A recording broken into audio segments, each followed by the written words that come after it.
Vamos lá. Primeira coisa que precisa entender é a seguinte: independente do seu nível de atividade, de qual esporte você pratica, você pode se beneficiar de uma alimentação onde você retira os carboidratos, ou pelo menos uma alimentação onde você deixa de ingerir alimentos ou ultraprocessados, tá?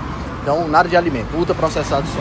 Ultraprocessado não é alimento, certo? Então, independente de qual modalidade você pratica, o que é que tem que ser feito? O que tem que ser feito é uma adequação do tipo de dieta e dos alimentos inclusos nessa dieta de acordo com os seus objetivos.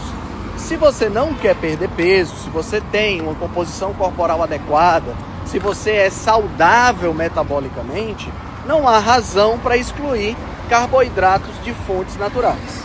Exatamente como esses que você está citando nessa colocação, tá? Então, esses carboidratos que você está colocando aqui essas fontes de carboidratos são carboidratos que se enquadram perfeitamente em uma dieta paleo, né? Uma dieta do paleolítico, como é chamada, onde você vai ter aí cerca de 30% a 40% de alimentos de origem vegetal com carboidratos e o restante alimentos de origem animal.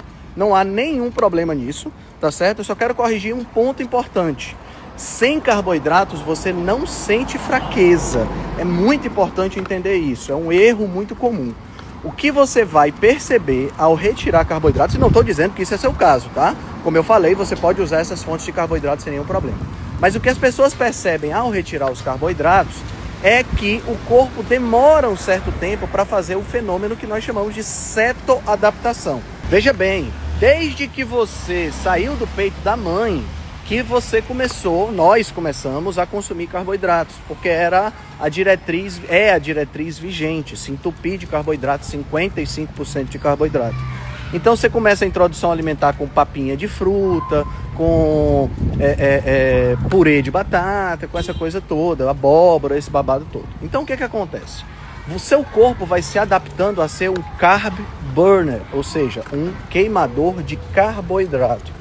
E o que acontece é que nosso corpo ele é flex, tá? Nosso corpo ele tem a capacidade de lidar com 2 combustíveis, na realidade com 3, incluindo as cetonas, né? Então ele tanto vai queimar carboidratos como vai queimar gordura. Ele pode ser um carb burner ou pode ser um fat burner, né? Mas o que acontece é o seguinte: quando ele está na modalidade carb burner, ele é um péssimo fat burner.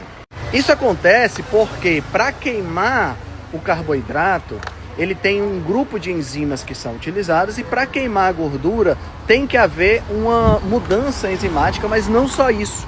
Existe uma mudança hormonal muito grande. Quando você é um carb burner, você está normalmente com níveis de insulina elevados, e isso faz com que você não queime de forma eficiente a gordura. Então, o corpo, embora seja flex, né, e como eu falei até ontem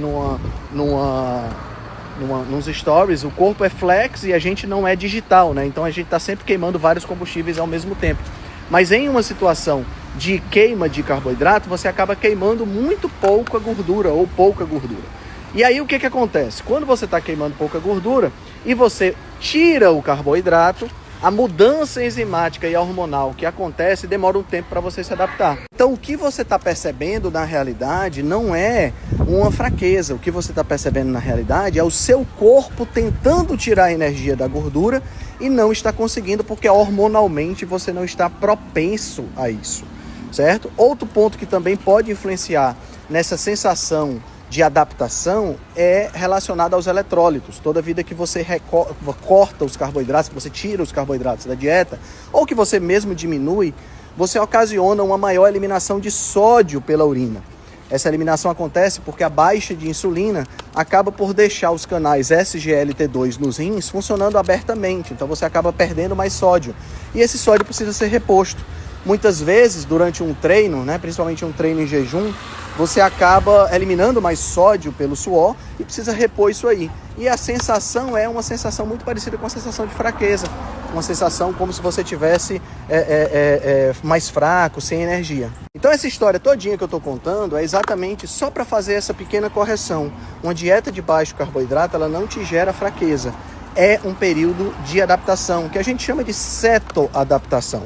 os estudos que foram feitos ou que são feitos com pessoas cetoadaptadas mostram força, destreza, velocidade, reservas de glicogênio semelhantes entre pessoas cetoadaptadas, que não comem carboidrato ou comem muito pouco carboidrato, e pessoas carb burner, pessoas que queimam carboidrato como fonte principal de combustível, tá? Dito isso, né, explicando toda essa questão, fazendo essa pequena correção, não há nenhum problema de você utilizar frutas, mel e alguns carboidratos como batata e aipim, tá? Isso constitui o que nós chamamos de dieta paleo, e eu vou colocar aqui o meu contato para você entrar, para você falar comigo pelo WhatsApp e agendar a sua consulta para a gente adequar direitinho essa dieta.